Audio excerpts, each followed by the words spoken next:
कुछ बेसिक चीज़ों पे अमल दरामद करके रमज़ान में अपनी पेट की खराबी से बच सकता है, कि हॉस्पिटल्स के चक्करों से बच के इबादत पे फोकस कर सकता है। हमारा जो खाने पीने का पैटर्न है वो बदल जाता है, टाइमिंग बदल जाती है। ओवर ईटिंग करके सुबह के वक्त, सहरी के वक्त बहुत ज़्यादा खाना खा के गले तक खुराक भर के हम अपने रोज़े को ख़राब करने की कोशिश करते हैं।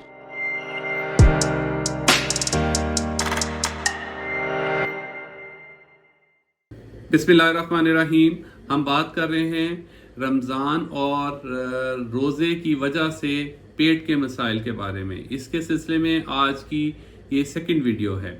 इसमें हम इलाज और बचाव पे ज़्यादा बात करेंगे। पिछली वीडियो में हमने थोड़ा सा जिक्र किया था कि हमारा जो खाने पीने का पैटर्न है वो बदल जाता है, टाइमिंग बदल जाती है, क्वांटिटी बदल जाती है और बहुत सारा सोने जागने का मामूल हमारा डिस्टर्ब ऊपर नीचे हो जाता है, जिसकी वजह से हमारा हाजमे का अमल रूटीन में मुतासिर होता है। उसके लिए ज़रूरी नहीं है, कुछ लोग जो नॉर्मल मैदा और पेट के अमराज का शिकार नहीं है और नॉर्मल उनका सेहत है पेट के हवाले से, उनको भी इस स्ट्रेस का सामना होता है जो रमज़ान में हम देख रहे होते हैं। और कुछ ऐसे लोग हैं जो ऑलरेडी पेशेंट होते हैं मैदे के, जिसमें सीने की जलन, IBS, मैदे की तेज़ाबियत, अल्सर और कब्ज़ के मरीज़ हैं। उनमें भी जब ये स्ट्रेस आता है तो फिर उसमें बैलेंस ट्रिप हो जाता है। और फिर जब गंदगी का खाने के में शामिल जो आलूदा पानी, आलूदा ग़िज़ा और गंदे तेल की वजह से जो फूड हम इस्तेमाल करते हैं उनमें इन्फेक्शंस का होने का एहतमाल ज़्यादा होता है। तो ये सारी वजूहात थी जो पिछली वीडियो में हमने डिस्कस की थी डिटेल में, और आज हम उसके इलाज और बचाव की बात करेंगे। देखें, इलाज और बचाव पे मुनस्सिर सबसे बात करने से पहले ज़रूरी है कि हम ये देखें कि ये इलाज है और बचाव जो है ये उसकी रीज़न पे, उसकी वजूहात पे मुनस्सिर है।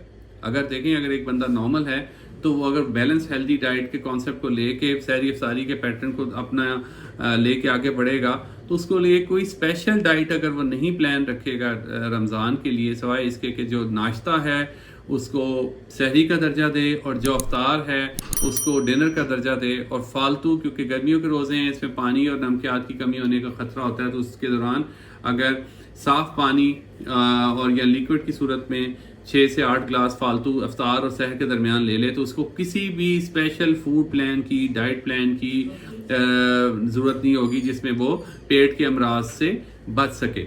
इसमें सबसे अहम, सबसे ज़रूरी चीज़ ये है कि नॉर्मल हेल्दी डाइट को प्रमोट किया जाए, और उसका लिए रमज़ान के लिए कोई स्पेशल डाइट जो पकौड़े, समोसे और इन चीज़ों से इज्तनाब किया जाए। कभी कभार मुँह का जायका बदलने की हद तक चखने में एहतियात के साथ बने हुए खाने जो घर में बने हों उनमें आप इस्तेमाल कर सकते हैं, लेकिन इसमें मामूल ना बनाएं कि हम उसको हर रोज़ की अफ्तारी में शामिल करनी है, सहरी में शामिल करनी है। इसी तरह से जो टाइप ऑफ फूड है, क्वांटिटी ऑफ फूड है, उसको ओवर ईटिंग से इज्तनाब करें। मकसद ये है कि अगर हम इस उम्मीद पे अगर हम रोज़ा रख रहे हैं कि हमने अपने खाई हुई खुराक के ज़रिए से हमने अफ्तार होने तक अपने पेट को भर के रखना है, तो हम असल रोज़े की रूह से अपने आप को महरूम कर रहे हैं।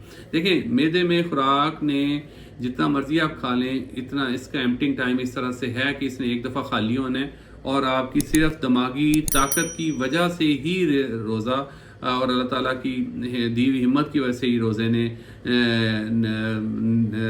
वक्त गुजरना है, ना कि आपकी खाई हुई ग़िज़ा। इसलिए ओवर ईटिंग करके सुबह के वक्त, सहरी के वक्त बहुत ज़्यादा खाना खा के गले तक खुराक भर के हम अपने रोज़े को ख़राब करने की कोशिश करते हैं, तो उससे इज्तनाब करना ही इलाज है। इसी तरह अगर कोई सीने की जलन, मैदे की तेज़ाबियत, अल्सर का पेशेंट है तो उसको भी ख़ास तौर पे एहतियात की ज़रूरत है कि बहुत मुरगन, तेज़ मिर्च मसाला, तली हुई चीज़ें, डीप फ्राइड चीज़ों से इज्तनाब करे। खाना सहरी हल्की ले और सबसे पहले सहरी करे, ताकि उससे पहले उसको लेटने से पहले उसके पास काफ़ी टाइम हो। तो इसलिए, और इसी तरह अफ्तार का वक्त अगर है तो उसमें कोशिश करें कि खजूर और थोड़ा मशरूब के साथ अगर अफ्तार कर लिया और थोड़ा नमाज का वक्फा करके आप खाना खाएं।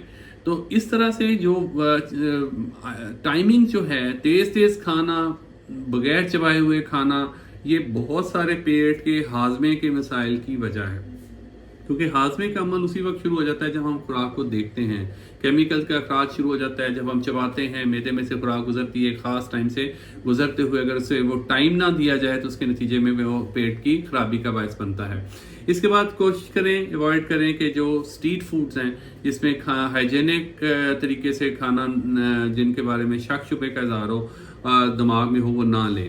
اسموکنگ معدے کی تیزابیت اور معدے کے مسائل کو خراب کرنے کے لیے بہت نٹوریس ہے، اسے اجتناب کرنے کی ضرورت ہے. اسی طرح سے جو فائبر انٹیک ہے اور جو فوڈ ہے اس میں کوشش کریں کہ فائبر کا استعمال زیادہ ہو. فائبر لینے سے ایک تو بہت سارے کانسٹیپیشن کے مسائل اور پیٹ میں پھارے کے مسائل کام ہو جاتے ہیں. دوسرے نمبر پہ یہ بہت ہیلدی بھی ہوتا ہے. اس کے علاوہ جو متلی الٹی کی کیفیت ہے اس میں بھی کوشش کریں کہ سحری کرنے کے بعد یا افطار کرنے کے بعد فوراً لیٹے نہیں، جھکے نہیں، نماز خالی پیٹ پڑھیں اور تھوڑے فزیکل ایکٹیویٹی کو اس میں رمضان کے دنوں میں ضرور شامل رکھیں تاکہ پیٹ کے امراض نہ ہوں. تو اس لحاظ سے سب سے اہم ضرورت یہ ہے کہ اپنی اگر کوئی میڈیکیشن استعمال کر رہے ہیں رمضان میں پیٹ کے حوالے سے تو وہ ان کو ضرور جاری کریں اور ڈاکٹر کی ہدایت کے مطابق، کیونکہ آپ کا معالج، آپ کا ڈاکٹر اس چیز کو بہتر طریقے سے آپ کو گائیڈ کر سکے گا کہ آپ کی دوائیوں کی ایڈجسٹمنٹ کیسے ہونی ہے. اور رمضان کے دنوں میں آپ نے جو سٹریس آتا ہے فوڈ کا، سونے جاگنے کا، اس میں آپ کی دوائیوں کی کیا ضروری ایڈجسٹمنٹ ہے، اور یہ کام آپ رمضان شروع ہونے سے پہلے ضرور کرا لیں. خاص طور پہ السر کے پیشنٹس اور ایسے پیشنٹ جو گرڈ کے پیشنٹ ہیں ان میں تھوڑی بہت دوائیوں کی ضرورت رہتی ہے. تو اس طرح سے ایک نارمل بندہ، چاہے ایک ایسا بندہ جو پیٹ کے امراض کا شکار ہے، بہت افیکٹولی کچھ بیسک چیزوں پہ عمل درآمد کر کے رمضان میں اپنی پیٹ کی خرابی سے بچ سکتا ہے. اور نہ صرف بچ سکتا ہے بلکہ بہت سارے ڈاکٹرز کے، ہاسپٹلس کے چکروں سے بچ کے عبادات پہ فوکس کر سکتا ہے. اس دعا کے ساتھ کہ اللہ تعالیٰ رمضان کی ساری برکتیں نازل فرمائے اور ہمیں سمیٹنے کی توفیق دے. بہت شکریہ.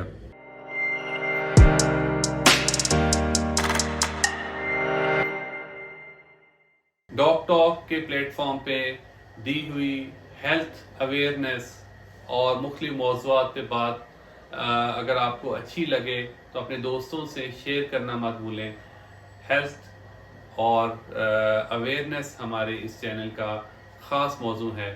ڈاک ٹاک ORG.